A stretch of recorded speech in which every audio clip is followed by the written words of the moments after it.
Welcome to hitech family. இன்றைக்கி என்ன பார்க்க போகிறோம்னாக்கா அவுல் மிக்சர் தான் பார்க்க போகிறோம். ரொம்ப டேஸ்டியாகவும் ரொம்ப சிம்பிளாகவும் மிக்சரை சூப்பராக ரெடி பண்ண போகிறோம். வாங்க ப்ரிப்பரேஷன் பார்ப்போம். ஃப்ரெண்ட்ஸ், நான் கரோட் குக்கர் வச்சுட்டேன். ஃப்ரெண்ட்ஸ், அவல் எடுத்திருக்கேன். அவல் இது போல் பேப்பர் அவல் தான் இருக்கணும். நம்ம கெட்டி அவல் இருக்கக்கூடாது. இதுக்கு நம்ம அவல் வறுக்கும் போது எந்த ஒரு ஆயிலும் போட போகிறதில்ல. ஆயில் இல்லாமல் தான் நம்ம வறுக்க போகிறோம். இப்போ நான் கரோட் குக்கரில் போட்டுக்கிறேன். ஃப்ரெண்ட்ஸ், நானும் உங்களுக்கு ரெகுலராக வீடியோ கொடுக்கணும் அப்படின்னு தான் நான் நினைக்கிறேன். ஆனால் என்னால் கரெக்டாக ப்ராப்பராக செய்ய முடியல. அது ஃபர்ஸ்ட் ஆஃப் ஆல் நான் உங்கள்கிட்ட சாரி கேட்டுக்கிறேன்.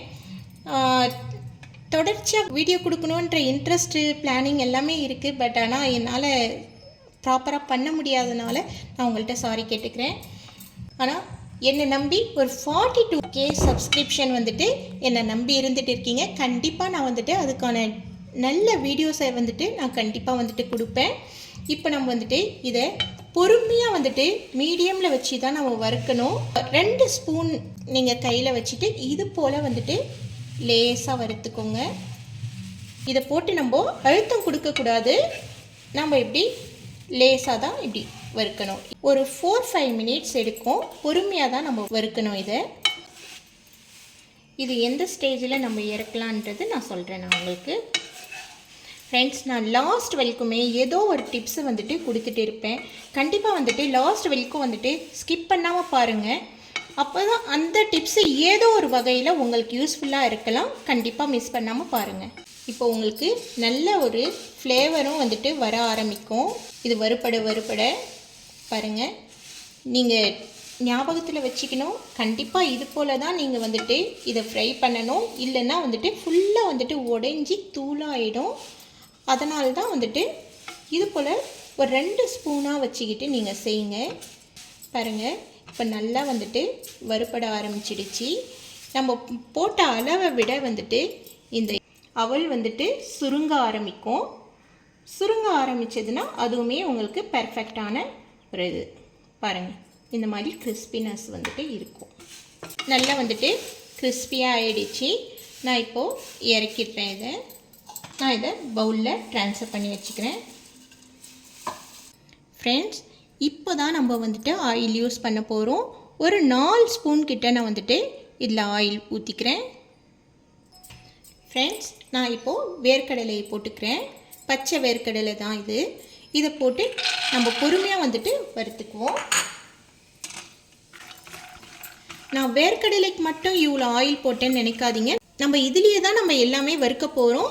அதனால தான் நான் இதில் ஆயில் அப்படியே போட்டிருக்கேன். இது ஒரு 50 to 60% கிட்ட நம்ம வறுக்கணும். முழுசாக வறுக்கக்கூடாது. ஃப்ரெண்ட்ஸ், இதுவும் ஒரு 4 மினிட்ஸ்க்கு ரொம்ப பொறுமையாக வறுத்துக்கோங்க. ஃப்ரெண்ட்ஸ், இந்த பாதாமை 1-2 பாதியமாக நான் இது பண்ணியிருக்கேன். இதை நான் இந்த பக்கம் வறுத்து நான் தனியாக எடுத்துக்கிறேன். இது எதுக்குன்னு நான் சொல்கிறேன். ஃப்ரெண்ட்ஸ், இந்த வேர்க்கடலையை போட்ட பிறகு நீங்கள் இந்த பாதாமை வறுக்காதீங்க. நான் ஃபஸ்ட் டைம் பாதாம் வறுத்து எடுத்துக்கணும்னு நினச்சேன். வேர்க்கடலையை நான் போட்டுட்டேன். அதனால் நான் இப்படி வறுக்கிறேன். நீங்கள் ஃபஸ்ட்டே பாதாமை வறுத்து எடுத்துக்கோங்க. இது ஆப்ஷன் தான்.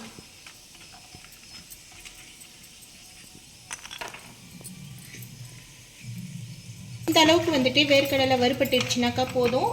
இப்போ நம்ம முந்திரியை போட்டுக்கிறோம். முந்திரியும் சேர்த்து வறுத்துக்கோங்க. வேர்க்கடலை வறுக்கிறதுக்கு டைம் எடுக்குன்றனால ஃபஸ்ட்டு வேர்க்கடலையை போட்டுக்கிட்டேன். அதுக்கப்புறம் முந்திரியை போடுங்க. முந்திரியும் முழுசாக வறுபடக்கூடாது. லேசாக வறுபட்டுடுச்சுனாக்கா, லேசான ஒரு ப்ரௌனிஷ் தெரிய ஆரம்பிச்சதுனாக்கா போதும்.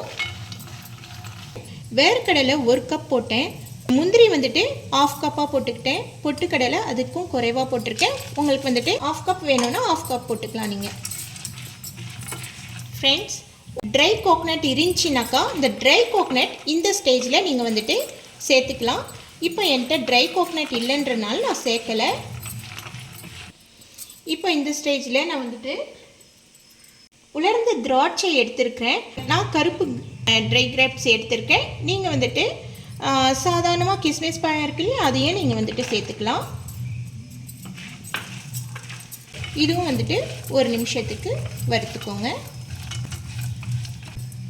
இப்போது இந்த ஸ்டேஜில் நான் வந்துட்டு பாதாம் வந்து கிரேட் பண்ணி வச்சுருக்கேன் கிரேட்டரில், அதை நான் போட்டுக்கிறேன். இல்லை நீங்கள் வந்துட்டு ஆஃப் ஸ்லைசஸாகவே உங்களுக்கு பாதாம் வேணும்னா நீங்கள் முந்திரி போட்டிங்களே அந்த நேரத்துக்கே நீங்கள் வந்துட்டு பாதாமை போட்டு வறுத்துக்கலாம். இது போல் செய்யும் போது எல்லாம் சேர்ந்த மாதிரி இருக்குன்றனால ட்ரை கோகனட் போடல இல்லைங்களா, அதுக்காக இந்த மாதிரி போட்டிருக்கிறேன். நான் இந்த கிரேட்டரில் தான் வந்துட்டு இது போல் கிரேட் பண்ணி போட்டிருக்கிறேன். ஃப்ரெண்ட்ஸ், இந்த ட்ரை ஃப்ரூட் கட்டரோடைய லிங்க் வேணும்னா நான் வந்துட்டு கொடுக்குறேன். ப்ராடக்ட் வந்துட்டு உங்களுக்கு வேணுன்றவங்க இதை ஆர்டர் பண்ணி கூட நீங்கள் வாங்கிக்கலாம். நல்ல ஒரு யூஸ்ஃபுல்லான ப்ராடக்ட் அது. குக்வேர் செட்கான ப்ராடக்ட்டும் நான் வந்துட்டு கொடுக்குறேன். அதுவும் வேணும்னா நீங்கள் லிங்கை கிளிக் பண்ணி நீங்கள் ஆர்டர் வந்து ப்ளேஸ் பண்ணிக்கலாம். ஃப்ரெண்ட்ஸ், இப்போ நான் இதை ஓரமாக்கிட்டு இப்போ இதில் வந்துட்டு பச்சை மிளகாய் போட்டுருக்கிறேன். இது வந்து ஃபைனாக வந்துட்டு சாப் பண்ணிக்கோங்க. நெக்ஸ்ட்டு வந்துட்டு கறி லீவ்ஸும் போட்டுக்கிறேன். இதையும் சேர்த்து நல்லா வந்துட்டு ட்ரை பண்ணி எடுத்துக்கோங்க. ஃப்ரெண்ட்ஸ், இந்த பச்சை மிளகாவும் கருவேப்பிலையும் நீங்கள் வந்துட்டு ட்ரை கிரேப்ஸ் போடுறதுக்கு முன்னாடியே கூட நீங்கள் வந்துட்டு ஓரமாக வந்துட்டு வறுத்து எடுத்துக்கோங்க. பிகினர்ஸ் வந்துட்டு சில நேரத்தில் கருகிடுவாங்க, அதனால் சொல்கிறேன் நான். இந்த கருவேப்பிலை போடும்போது நல்ல ஒரு வாசம் வரும். அது எல்லாம் சேர்ந்து ரொம்ப வந்துட்டு அரோமா வந்து சூப்பராக இருக்கும். இப்போ இதுவும் சேர்த்து எல்லாத்தையும் சேர்த்து ஒரு நிமிஷத்துக்கு வறுத்துக்கோங்க. இப்போது காஷ்மீரி மிளகாய் தூள் வந்துட்டு போட்டுக்கோங்க. இந்த ஸ்டேஜில் எல்லா மசாலாஸும் நம்ம போட்டுக்க போகிறோம். நெக்ஸ்ட்டு மஞ்சள் தூள், next chaat masala, next amchur powder, next black salt. இந்த பிளாக் சால்ட்டு சேர்க்கும்போது கொஞ்சம் நல்லாயிருக்கும். நெக்ஸ்ட் வந்துட்டு நார்மலான சால்ட்டு, நான் பிங்க் சால்ட்டு தான் எப்போவுமே யூஸ் பண்ணுவேன், ஹிமாலயன் பிங்க் சால்ட்டு, நான் அதை யூஸ் பண்ணிக்கிறேன். இப்போது இதையும் சேர்த்து நல்லா வந்துட்டு மிக்ஸ் பண்ணிக்கோங்க. ஃப்ரெண்ட்ஸ், இதெல்லாம் போட்ட பின்னாடி நம்ம அவல் வந்துட்டு வறுத்து வச்சுருக்கோம் இல்லைங்களா, அதையும் சேர்த்து போட்டுக்கோங்க. இப்போது உடைஞ்சிடும் அவல் வந்துட்டு, பார்த்து நீங்கள் வந்துட்டு மிக்ஸ் பண்ணுங்கள். இதே போல் 2 ஸ்பூன் வச்சுக்கிட்டு பொறுமையாக வந்துட்டு எல்லாத்தையும் சேர்த்து விட்டிங்கன்னா எல்லா மசாலாக்களும் உங்களுக்கு ஈஸியாக வந்துட்டு எல்லா அவல்லையும் வந்துட்டு பிளெண்ட் ஆகி டேஸ்ட்டு அருமையாக இருக்கும். ஃபுல்லாக உங்களுக்கு அந்த கலர்ஃபுல்லாக வந்துடணும். அதுபோல் பொறுமையாக வந்துட்டு மிக்ஸ் பண்ணுங்கள்.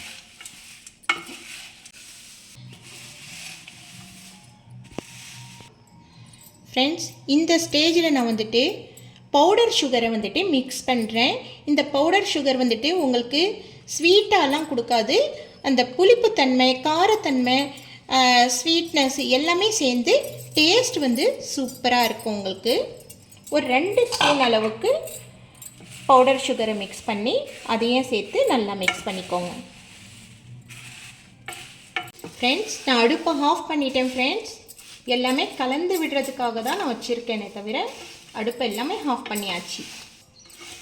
ஃப்ரெண்ட்ஸ், இப்போ பாருங்கள், நம்மளுடைய அவல் மிக்சர் வந்துட்டு சூப்பராக வந்துட்டு ஸ்வீட்டு, புளிப்பு எல்லாமே கலந்து சூப்பராக வந்துட்டு ரெடி ஆகிடுச்சு. கண்டிப்பாக இந்த மழை காலங்களுக்கு எல்லாமே உங்களுக்கு சூப்பராக இருக்கும். டீ டைம் ஸ்நாக்ஸாகவும் நீங்கள் வந்துட்டு சாப்பிட்றதுக்கு சூப்பராக இருக்கும். நான் இறக்கிடுறேன் இப்போது. ஃப்ரெண்ட்ஸ், நான் பாதாம் எடுத்து வச்சேன் இல்லைங்களா, பாதாம் வந்துட்டு ப்ரெசன்டேஷனுக்காக தான் நான் எடுத்து வச்சேன்.